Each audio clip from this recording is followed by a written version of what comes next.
Sœur Bernadette, est-ce que vous voulez bien partager un peu le souvenir que vous gardez de la maison mère ou le temps que vous avez vécu là-bas? Eh bien, quand j'étais à Tahiti, je pensais à la maison mère comme chez nous. C'est chez nous, là. Bon. Ensuite de ça, je l'ai vue autrement. Je l'ai vue comme un centre où on se rencontrait fraternellement. On avait des échanges avec les jeunes, avec les anciennes qui nous parlaient de leurs expériences, avec les amis. Tout ça, c'est... On voyait la mère fondatrice, on avait des souvenirs d'elle. Et un autre aspect, c'était... La maison mère, c'était comme l'autorité.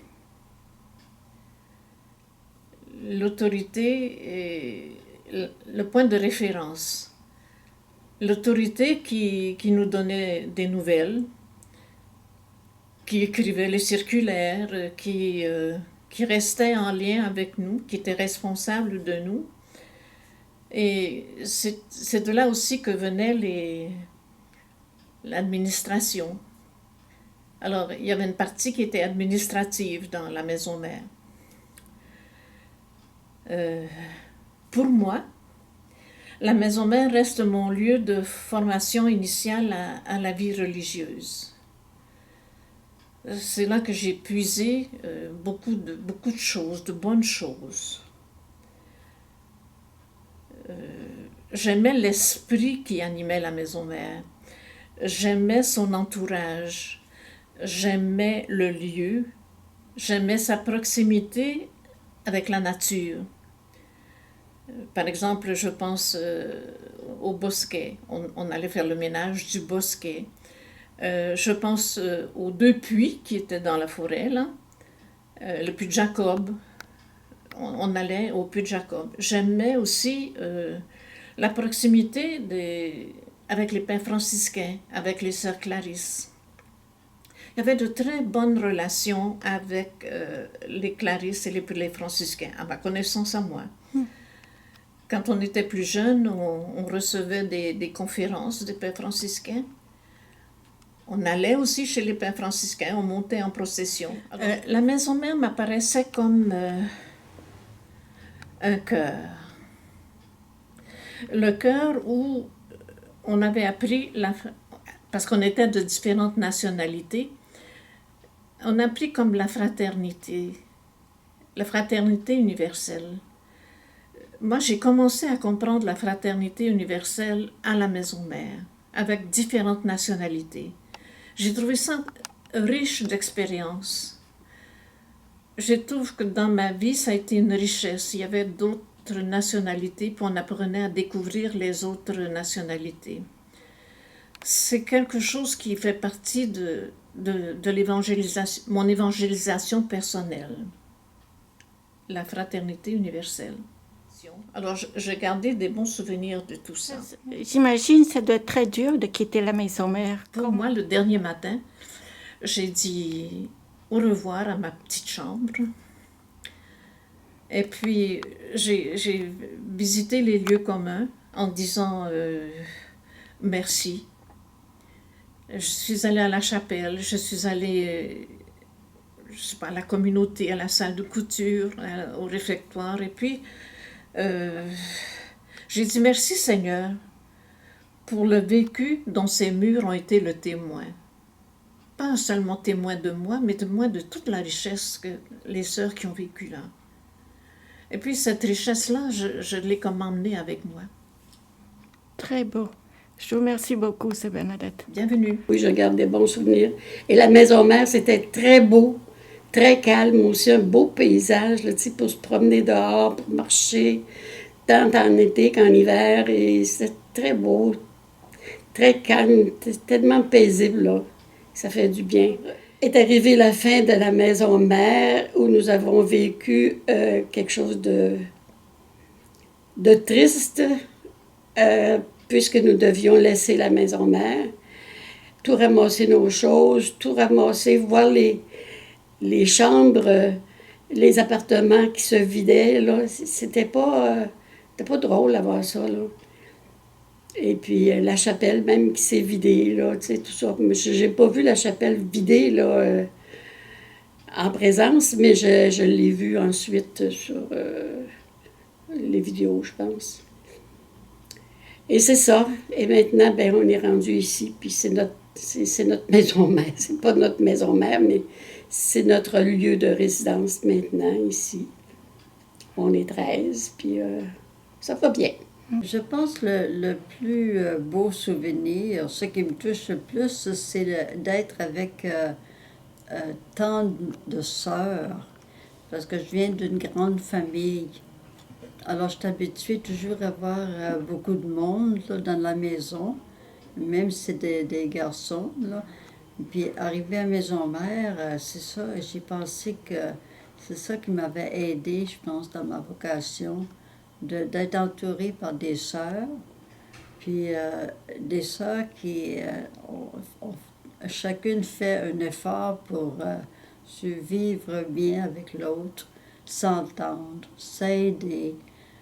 C'est ça le plus grand souvenir, le plus beau à mon point de vue. C'est pas la bâtisse, hein. C'est pas la maison comme telle, mais c'est l'ambiance. Oui, j'ai trouvé ça extraordinaire. Puis le fait que je vivais avec des missionnaires, je trouvais ça assez intéressant. Hein. Écouter chaque sœur donner son vécu dans la mission, là, c'était super, pour moi, c'était super intéressant. C'est ça, mon désir, c'était d'être missionnaire.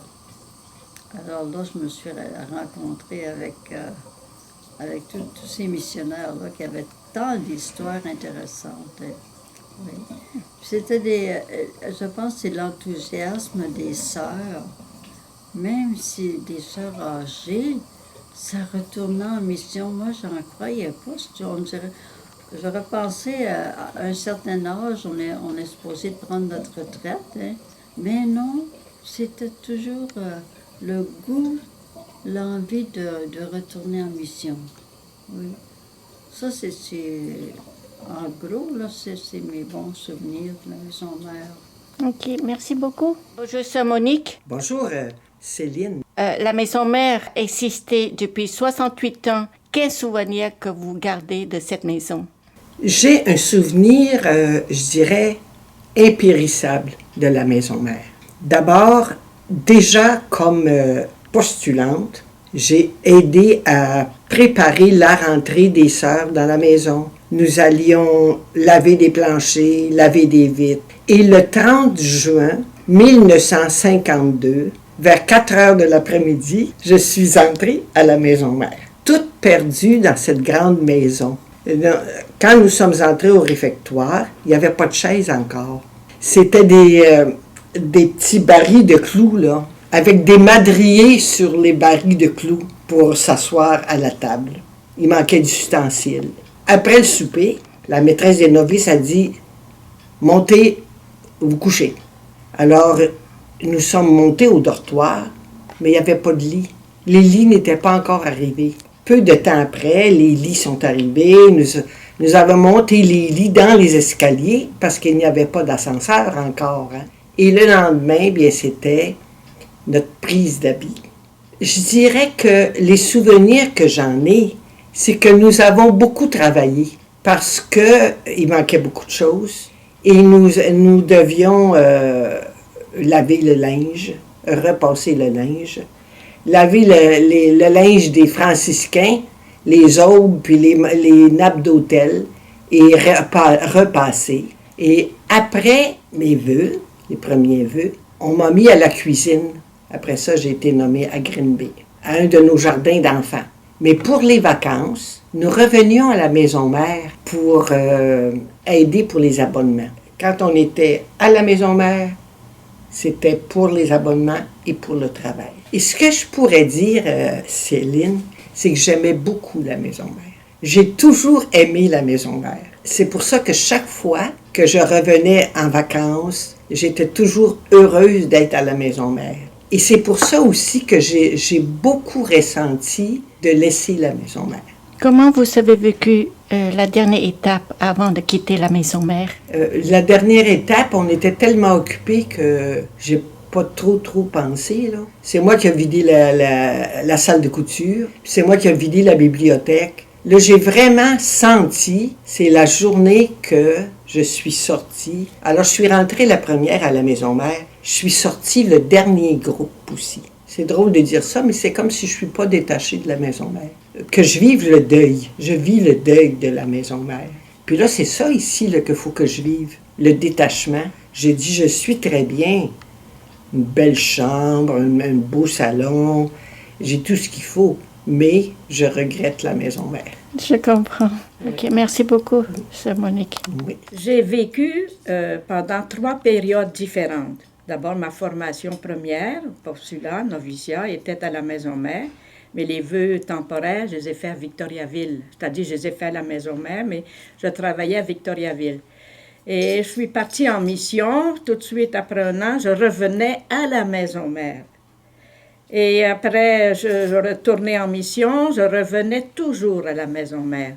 Alors pour moi, c'est le maire, c'était la maison qui était vraiment comme une mère pour moi. J'arrivais là, puis je me sentais toujours chez moi, toujours bien accueillie. J'ai beaucoup aimé vivre à la maison mère. Bon, ce qui m'ennuyait, la seule chose négative, c'était les micros qui appelaient toujours quelqu'un. Alors ici, on n'a pas ça, puis j'y pense souvent, je remercie le bon Dieu qu'on n'a pas de micro qui nous disent une telle est demandée au téléphone, etc. Mais sinon, il y avait quand même une ambiance de fraternité. Et nos sœurs anciennes, nous pouvions les voir. Et comme j'étais dans l'administration pendant 2 termes, 10 années, alors je restais toujours à la maison mère. Après, on m'a demandé d'être responsable de la maison Champlain. Mais on m'a demandé de rester à la maison mère, puis de faire de l'animation missionnaire. Donc, c'était mon point d'attache. Je n'ai pas d'autre point d'attache au Canada que la maison mère. Ce sont de belles années. Et je garde toujours le souvenir de nos anciennes, et c'était facile de les voir. L'infirmerie était toujours ouverte. On pouvait aller causer avec nos sœurs. Donc, quand on l'a quitté, j'ai pleuré vraiment. Là, il y avait tellement d'attaches. Si vous avez vu le montage que Céline a présenté après, c'est-à-dire qu'elle a pris dans la voiture, j'avais des émotions très, très, très fortes. C'est là que j'ai appris la vie religieuse. C'est là que j'ai connu des maîtresses de formation auxquelles je suis restée toujours attachée. Et des 8 compagnes, des 8 sœurs que nous étions, je reste la seule survivante. Okay. Les autres, il y en a 5 qui n'ont pas persévéré, mais l'autre, elle est morte il y a quelques années. Alors pour moi, c'était vraiment une mère, cette maison, que j'ai toujours aimée. Et quand je passe devant encore, là, mon cœur bat très fort. Parce que j'ai vécu là combien d'années, mais c'est sûr que j'étais en mission, mais je revenais toujours à la maison mère. Et là, j'ai plus que 62 ans de vie religieuse. Donc, je suis revenue 7 fois des missions, et toujours à la maison mère. Je trouvais là le moyen de regagner mes forces pour retourner. Dès que j'étais capable, on me retournait en mission. Mais après 3 semaines, je commençais déjà à être malade. C'est ce que la supérieure générale me rappelait cette semaine, parce que j'ai demandé de retourner. Elle a dit, oui, on t'a envoyé combien de fois? Et puis après 3 semaines, tu commences déjà à être malade. Et tandis qu'à la maison mère, je n'étais pas malade. Donc, le climat m'allait très bien. Voilà ce qu'est pour moi la maison mère que nous ne voyons plus. Cette maison ici, jamais je serai attachée comme je suis attachée à la maison mère. Je ne peux pas passer devant sans que je reçoive dans mon cœur quelques émotions. Okay. Donc... Et surtout le beau bosquet, on pouvait se promener tout autour du terrain qui allait jusqu'à la rue Belvédère. C'était tellement beau, ces bosquets. Je me perdais dans le bosquet. J'amenais toujours le chien qui me ramenait à la maison. Okay. C'était tellement grand le terrain. Puis on avait des fraises, on avait des mûres, il y avait des fruits sauvages, des pommes. C'était vraiment un lieu de joie pour moi. OK. Merci beaucoup, Lise.